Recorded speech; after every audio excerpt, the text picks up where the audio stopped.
हे students, कैसे हो आप लोग? उम्मीद करते हैं बहुत अच्छे होंगे, मस्त होंगे और बहुत ही बेहतरीन तरीके से अपनी स्टडी कर रहे होंगे। मैं पूजा शानी इस क्लास में आपको मैथ्स का क्लास लेने वाले हैं।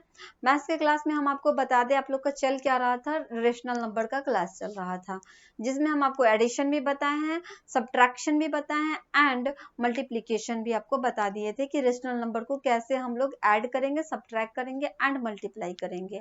आज के क्लास में हम आपको डिवाइड करना सिखाएंगे कि रेशनल नंबर को कैसे डिवाइड करते हैं। क्लियर है? तो आते हैं हम लोग चैप्टर पे एंड क्वेश्चन पे आते हैं। ठीक है, तो आ जाओ। सबसे पहले बता दें, आपका एक्सरसाइज 1 का डी टोटल कंप्लीट हो चुका है। ठीक है, आज हम आपको क्लास यहाँ से कराने वाले हैं, जिसमें हम आपको डिवीजन फॉर रेशनल नंबर, मतलब रेशनल नंबर को हम लोग कैसे डिवाइड करेंगे। ठीक है, रेशनल नंबर का डिवीजन कैसे होता है उसको हम लोग इसमें क्या करेंगे, सीखने वाले हैं। तो आपको बता दें, जैसे यहाँ पे आप देख सकते हो क्या लिखा हुआ है, पहले इसको हम लोग रीड कर लेते हैं। यहाँ लिखा हुआ है कि a by b and c by d are two rational numbers, मतलब a by b और c by d दो आपके रेशनल नंबर दिए हुए हैं।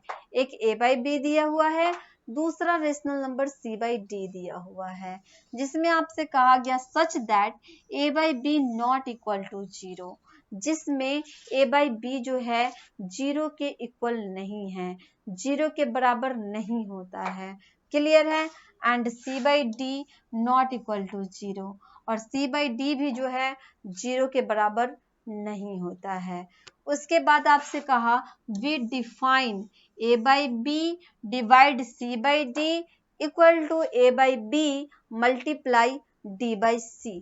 इसका मतलब ये आप समझो कि ये जो a by b है क्या है, आपको जब डिवाइड करने के लिए मिलेगा रेशनल नंबर का, तो रेशनल नंबर दो रेशनल नंबर हो गए, उसको कैसे डिवाइड करोगे, a by b आपका एक रेशनल नंबर हो गया, दूसरा रेशनल नंबर आपके पास c by d हो गया। क्लियर है? एक रेशनल नंबर आपका a by b है, जिसको डिवाइड करना है किससे, c by d से। जब आप इसको डिवाइड करोगे तो इसमें एक रूल होता है। रूल क्या होता है कि ये जो आपका डिवाइड है वो मल्टीप्लाई में चेंज हो जाता है। क्या होता है? मल्टीप्लाई में चेंज हो जाता है, और जो डी न्यूमरेटर में नंबर होता है वो न्यूमरेटर में चला जाता है, और जो न्यूमरेटर में नंबर होता है वो डी न्यूमरेटर में आ जाता है। मतलब a by b multiply d by c हो गया। क्या हुआ? a by b multiply d by c हो गया। क्लियर है? आगे बढ़े, चलो अब आते हैं हम लोग नेक्स्ट। अब एक चीज आप देखो यहाँ पे, जिसमें a by b को हम लोग क्या कहेंगे, a by b को हम लोग कहेंगे डिविडेंड। क्या कहेंगे? when a by b is dividend by c by d then a by b is called dividend। क्या कहेंगे इसको? डिविडेंड कहेंगे। क्लियर है? और d by c को क्या कहेंगे? डिविजर कहेंगे। क्या कहेंगे? डिविजर कहेंगे। और इसको कैलकुलेट करने पे जो रिजल्ट आएगा उसको हम लोग कहेंगे कोसेंट। क्या कहेंगे? कोसेंट कहेंगे। क्लियर है? क्लियर है? ये चीज समझने में कोई दिक्कत तो नहीं? जब भी डिवाइड की बात होगा आप क्या कर देना, जैसे दो रेशनल नंबर को डिवाइड करना है तो डिवाइड के जगह पे क्या करेंगे, मल्टीप्लाई का साइन दे देंगे, और जो एक रेशनल नंबर होगा उसको न्यूमरेटर को डी न्यूमरेटर में, या डी न्यूमरेटर को न्यूमरेटर में करेंगे। क्लियर है? इस फॉर्म में क्या करेंगे, कैलकुलेट करेंगे। तो आते हैं हम लोग क्वेश्चन पे। सबसे पहले आप एग्जाम्पल देख लो, एग्जाम्पल से आपको ज्यादा क्लियर होने वाला है। जैसे एग्जाम्पल नंबर यहाँ पे फर्स्ट देखो, इसमें आपसे कहा क्या, डिवाइड करना है। आपसे क्या कहा, आपको क्या करना है, डिवाइड करना है। तो चलो हम लोग डिवाइड करना स्टार्ट करते हैं, सीखते हैं कैसे डिवाइड किया जाता है। तो इसका फर्स्ट नंबर क्वेश्चन आप यहाँ पे देख सकते हो। इसका फर्स्ट नंबर आप क्वेश्चन देखो, इसमें क्या कहा आपसे, 9/16 बाई 5/8। इसका मतलब ये हुआ, आपसे ये कहा कि 9/16 को क्या करो, 9/16 को डिवाइड कर दो 5/8 से। 9/16 को डिवाइड कर दो किसके साथ, 5/8 के साथ। क्लियर है, आगे बढ़े। अब देखो ये जो 9/16 है इसको डिवाइड करने के लिए कह रहा है 5/8 के साथ। तो हम आपसे क्या कहे हैं, जो डिवाइड होगा किस में चेंज हो जाएगा, मल्टीप्लाई में चेंज हो जाएगा। तो यहाँ पे हम लोग क्या करेंगे, मल्टीप्लाई का साइन दे देंगे। क्लियर है, क्या करेंगे, मल्टीप्लाई के साइन दे देंगे। और ये जो 5/8 है ये 8 आपका न्यूमरेटर में जाएगा और डिन्यूमरेटर में 5 हो जाएगा। मतलब क्या हो जाएगा, 8/5 हो जाएगा। क्लियर है, क्या हो जाएगा, 8/5 हो जाएगा। 8/5 हो जाएगा। अब समझो यहाँ पे आप देखो कि हम आपसे क्या बताए थे, जब आपको मल्टीप्लाई बताए थे तो उसमें क्या बताए थे कि ये 9 और 8 को एक साथ मल्टीप्लाई करेंगे और 16 और 5 को क्या करेंगे, एक साथ मल्टीप्लाई करेंगे। 9 और 8 को एक साथ मल्टीप्लाई करेंगे, 16 और 5 को एक साथ मल्टीप्लाई करेंगे। जो कटने वाला नंबर होगा उसको कट कर देंगे। 8 के टेबल में 16 कितने बार में आ जाएगा, 8 2 जा होता है 16। 8 2 जा क्या हो जाता है, 8 2 जा हो जाता है 16। तो क्या हो गया इधर आपका, 9 1 जा 9 हो गया और 5 2 जा 10 हो गया। 5 2 जा क्या हो गया, 10 हो गया। मतलब आंसर कितना आ गया, 9/10। क्लियर है, क्लियर है ये क्वेश्चन। यहाँ पे आप क्या करोगे, 8 2 जा 16 कर सकते हो, 9 1 जा 9, 5 2 जा 10 कर सकते हो, या डायरेक्ट मल्टीप्लाई करके भी क्या कर सकते हो, कट करके छोटा कर सकते हो रेशनल नंबर में। क्लियर है, क्लियर है फर्स्ट क्वेश्चन। चलो अब एक क्वेश्चन और हम आपको बताते हैं। सेकेंड नंबर क्वेश्चन देखो, इसमें आपसे क्या कहा, -6/25/3/5 है ना, यही है। मतलब आपसे ये कहा कि -6/25 को डिवाइड कर दो 3/5 से। ठीक है, -6/25 को डिवाइड करना है किसके साथ, 3/5 से। कैसे करेंगे, -6/25 तो रहने देते हैं, डिवाइड की जगह क्या करेंगे, मल्टीप्लाई का साइन दे देंगे। डिवाइड की जगह कौन साइन होगा, मल्टीप्लाई का साइन होगा। ये 5 आपका न्यूमरेटर में चला जाएगा और ये 3 डिन्यूमरेटर में आ जाएगा। ठीक है, अब क्या करें, अब इसको कट करके छोटा भी कर सकते हैं। 5 5 जा 25 हो जाएगा, 3 2 जा 6 हो गया। मतलब बचा क्या आपको, -2 × 1। यहाँ क्या बच गया, 5 × 1 क्या हो जाएगा, 2 1 जा 2, माइनस का 2, 5 1 जा 5/5। ठीक है, आंसर क्या आ गया, -2/5। क्लियर है, आंसर क्या आ गया, -2/5। तो आ गया डिवाइड करने। बस इसी तरह सारे क्वेश्चन को क्या करना है, डिवाइड करना है। 3 नंबर क्वेश्चन और 4 नंबर क्वेश्चन आप खुद से सॉल्व कर लोगे। क्लियर है, चलो अब आते हैं हम लोग एग्जाम्पल नंबर 2 पर। एग्जाम्पल नंबर 2 देखो, इसमें समझना इस क्वेश्चन को। एग्जाम्पल नंबर जो 2 है, इस क्वेश्चन को पहले समझते हैं, फिर कैलकुलेशन आपको हम बताते हैं। ठीक है, यहाँ देखो, इसमें आपसे कहा कि the product of 2 numbers, the product of 2 numbers मतलब किसी 2 नंबर का प्रोडक्ट दिया हुआ है। ठीक है, द प्रोडक्ट्स ऑफ 2 नंबर मतलब किसी 2 नंबर का प्रोडक्ट है, किसी 2 नंबर का मल्टीप्लाई है। प्रोडक्ट मतलब क्या, मल्टीप्लाई। कितना है, -28/27 है।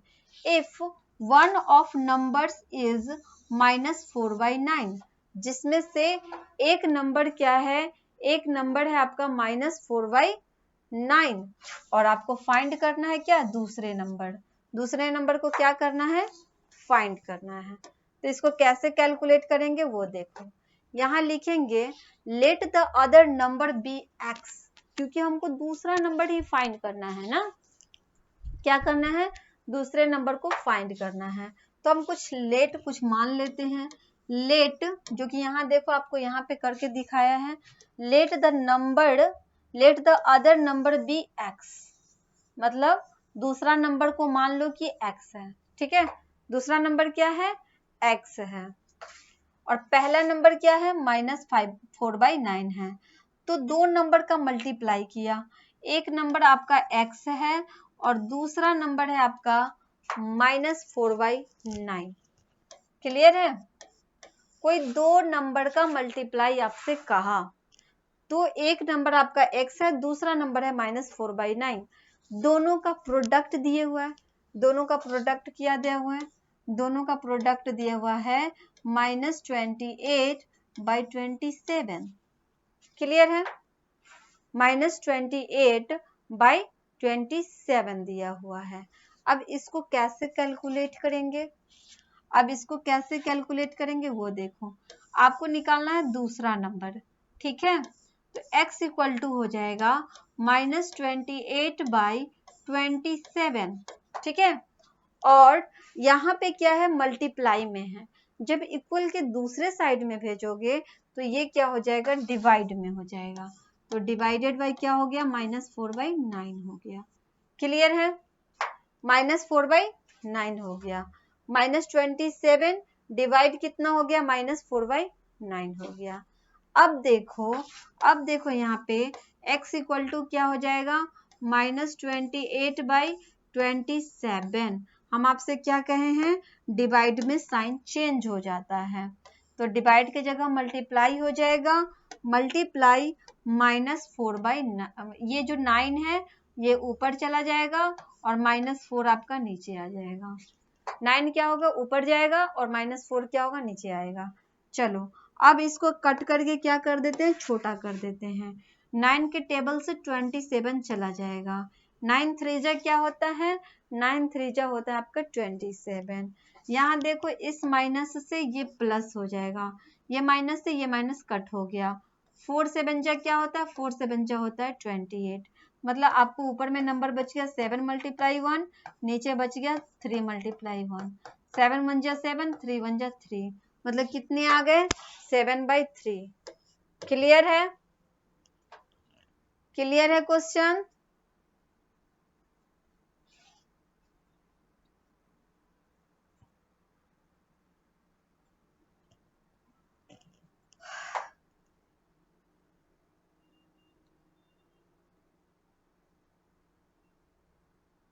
क्लियर है, चलो अब आते हैं हम लोग नेक्स्ट। 7 क्या हो गया, 3 हो गया, कंप्लीट हो गया। Let other number be x, यहाँ पे आप लिख सकते हो let other number be x. हमें दूसरे नंबर को ही क्या करना था, फाइंड करना था। चलो आगे बनाते हैं। यहाँ देखो थर्ड नंबर एग्जाम्पल भी देखते हैं। थर्ड नंबर एग्जाम्पल भी क्या करते हैं, सॉल्व कर लेते हैं, ठीक है। थर्ड नंबर एग्जाम्पल में देखो आप, यहाँ कह रहा है fill in the blanks. Blanks में आपको क्या करना है, फिल करना है। तो चलो फिल करते हैं हम लोग। क्या है क्वेश्चन, 27/16 है और डिवाइडेड डैश इक्वल टू -15/8 है ना। क्वेश्चन क्या है, 27/16 है, डिवाइडेड यहाँ पे ब्लैंक्स खाली है, यहाँ पे इक्वल में -15/8 है। अब इसमें कह रहा है कि आप इस ब्लैंक्स वाले जगह पे क्या डालोगे, कि कैलकुलेशन करने पर आपको -15/8 आ जाएगा। तो हम मानते हैं यहाँ पे लेट, क्या माने, 27/16 तो ऑलरेडी रहेगा, क्या 27/16 तो ये ऑलरेडी आपका रहेगा ही। डिवाइडेड है तो डिवाइडेड कर देते हैं, ठीक है। अब यहाँ पे हमें तो कुछ ना कुछ रेशनल नंबर होगा। अब रेशनल नंबर हम मान लेते हैं कि a/b होगा। यहाँ पे रेशनल नंबर मान लेते हैं कि क्या होगा, a/b होगा। इक्वल टू क्या हो गया, -15/8। कोई दिक्कत समझने में। 27 डिवाइडेड a/b इक्वल टू -15/8। हमने रेशनल नंबर को मान लिया कि a/b होगा। अब एक चीज देखो यहाँ पे, आप यहाँ पे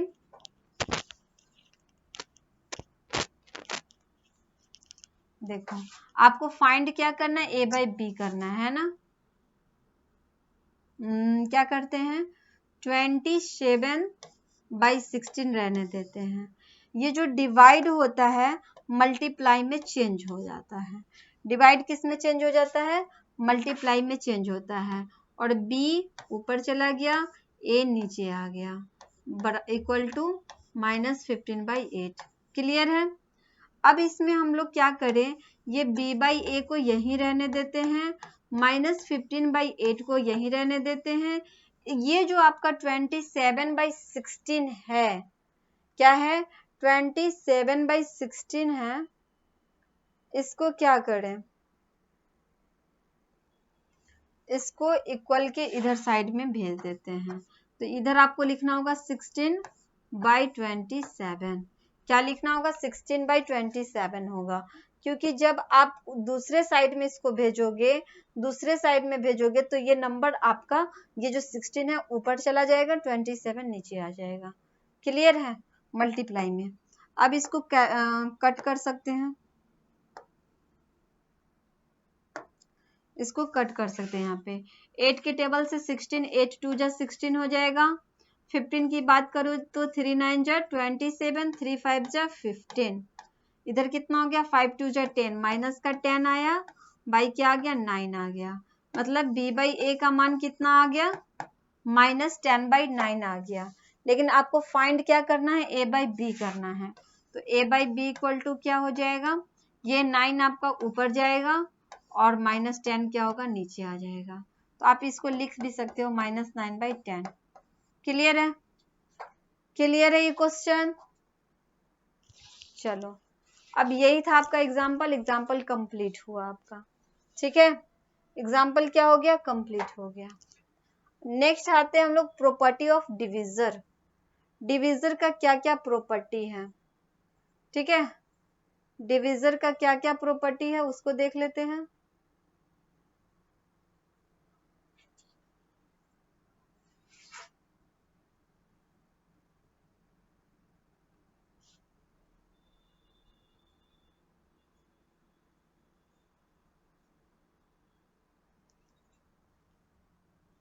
डिविजर का हम लोग क्या करें, प्रॉपर्टी देख लेते हैं। ये सब आपका एक्सरसाइज अभी बाकी है बहुत सारा, हम लोग क्या कहते हैं यहाँ पे प्रॉपर्टी देख लेते हैं। ओके, आ जाओ। इसमें आपका प्रॉपर्टी नंबर फर्स्ट देखो। प्रॉपर्टी नंबर फर्स्ट है आपका क्लोजर प्रॉपर्टी, ठीक है। कौन सा प्रॉपर्टी है, क्लोजर प्रॉपर्टी है। प्रॉपर्टी नंबर फर्स्ट देख लेते हैं। फर्स्ट में क्या है, क्लोजर प्रॉपर्टी है। क्लोजर प्रॉपर्टी में क्या लिखा हुआ है वो समझो। If a by b and c by d are any two rational numbers such that c by d not equal to 0, then a by b divided c by d is also a rational number। मतलब अगर आप a by b और c by d को आप divide करते हो, ठीक है, a by b को और a by b और c by d को क्या करते हो, डिवाइड करते हो, तो इसका जो रिजल्ट आएगा, इसका जो रिजल्ट आएगा वो क्या आएगा, हमेशा रेशनल नंबर ही आएगा। यहाँ बोल दिया is also a rational number, क्या आएगा, रेशनल नंबर आएगा। क्लियर है, क्या आएगा, रेशनल नंबर आपका आएगा, इसका रिजल्ट। क्लियर है, यही बात आपको क्लोजर प्रॉपर्टी में कहा गया है। एक प्रॉपर्टी हो गया कंप्लीट। प्रॉपर्टी नंबर फर्स्ट क्या कहता है कि जब आप a बाई बी एक रेशनल नंबर है, दूसरा c by D rational number है, दोनों को आप डिवाइड करोगे हमेशा रेशनल नंबर ही आएगा। क्लियर है, चलो आगे बढ़ो। दूसरा प्रॉपर्टी को हम लोग अब देखते हैं। दूसरे प्रॉपर्टी में ये कहा जाता है property of one for every rational number a by b behave. करने का मतलब ये हुआ कि कोई भी रेशनल नंबर को अगर आप 1 से डिवाइड करते हो, कोई भी रेशनल नंबर हो जिसको आप 1 से डिवाइड करोगे, आपको रेशनल नंबर a/b ही आंसर आने वाला है। आपको आंसर a/b ही आएगा। जब भी आप किसी भी रेशनल नंबर को 1 से डिवाइड करोगे, आपका रेशनल नंबर a/b ही आएगा। क्लियर? क्लियर है ये प्रॉपर्टी? तो ये था आपका प्रॉपर्टी नंबर 2। अब आते हैं प्रॉपर्टी नंबर 3। प्रॉपर्टी नंबर 3 भी देख लो। इसमें कहा जा रहा है आपसे कि for every non zero rational number we have non zero. जैसे अगर आपने किसी रेशनल नंबर को दूसरे रेशनल a/b एक रेशनल नंबर है, इसी रेशनल नंबर को आपने a/b से ही डिवाइड कर दिया तो आपको 1 आएगा। ठीक है, जैसे आपने 5/6 को डिवाइड कर दिया 5/6 के साथ तो आपको 1 आ जाएगा, क्योंकि 5/6 डिवाइड की जगह मल्टीप्लाई, 6 ऊपर जाएगा 5 नीचे आ जाएगा। 6 5 जा 30, यहाँ भी 6 5 जा 30, कट करके क्या आया? 1 आया। मतलब जब भी आप एक रेशनल नंबर को उसी रेशनल नंबर से डिवाइड करोगे, आपको हमेशा 1 आएगा। एक रेशनल नंबर को उसी रेशनल नंबर से डिवाइड करोगे, हमेशा आपको 1 आएगा। क्लियर है? बस 3 प्रॉपर्टी ही इसमें जानना था आप लोगों को। क्लियर है ये प्रॉपर्टी? तो प्रॉपर्टी भी हम लोगों ने क्लियर कर लिया। Property number 1, property number 2, property number 3। Property number 1 में कहा क्लोजर प्रॉपर्टी। क्लोजर प्रॉपर्टी में यही कहा गया कि एक रेशनल नंबर को अगर दूसरे रेशनल नंबर से डिवाइड करते हैं तो हमेशा वो रेशनल नंबर ही आएगा, मतलब हमेशा उसका रिजल्ट रेशनल नंबर ही आएगा। दूसरा प्रॉपर्टी ये कहा कि अगर आप किसी रेशनल नंबर को 1 से डिवाइड करते हो तो हमेशा आपको सेम ही रेशनल नंबर आने वाला है, उसमें कोई चेंजिंग नहीं होगा। तीसरा प्रॉपर्टी में हमने आपको पढ़ाया कि एक रेशनल नंबर को उसी रेशनल नंबर से अगर आप डिवाइड करते हो तो वो हमेशा 1 आएगा। क्लियर है? तो ये आपके 3 प्रॉपर्टी थे जो कि कंप्लीट हुआ। एक्सरसाइज 1 का ई स्टार्ट करेंगे हम लोग नेक्स्ट क्लास में। तब तक के लिए आप लोग इसको रिवीजन करके रखना, ठीक है? अच्छे से पढ़ना, अच्छे से पिछले क्लास का रिवीजन करो, अच्छे से तैयारी करते रहो। फिर मिलते हैं नेक्स्ट क्लास में, तब तक के लिए bye and thank you so much.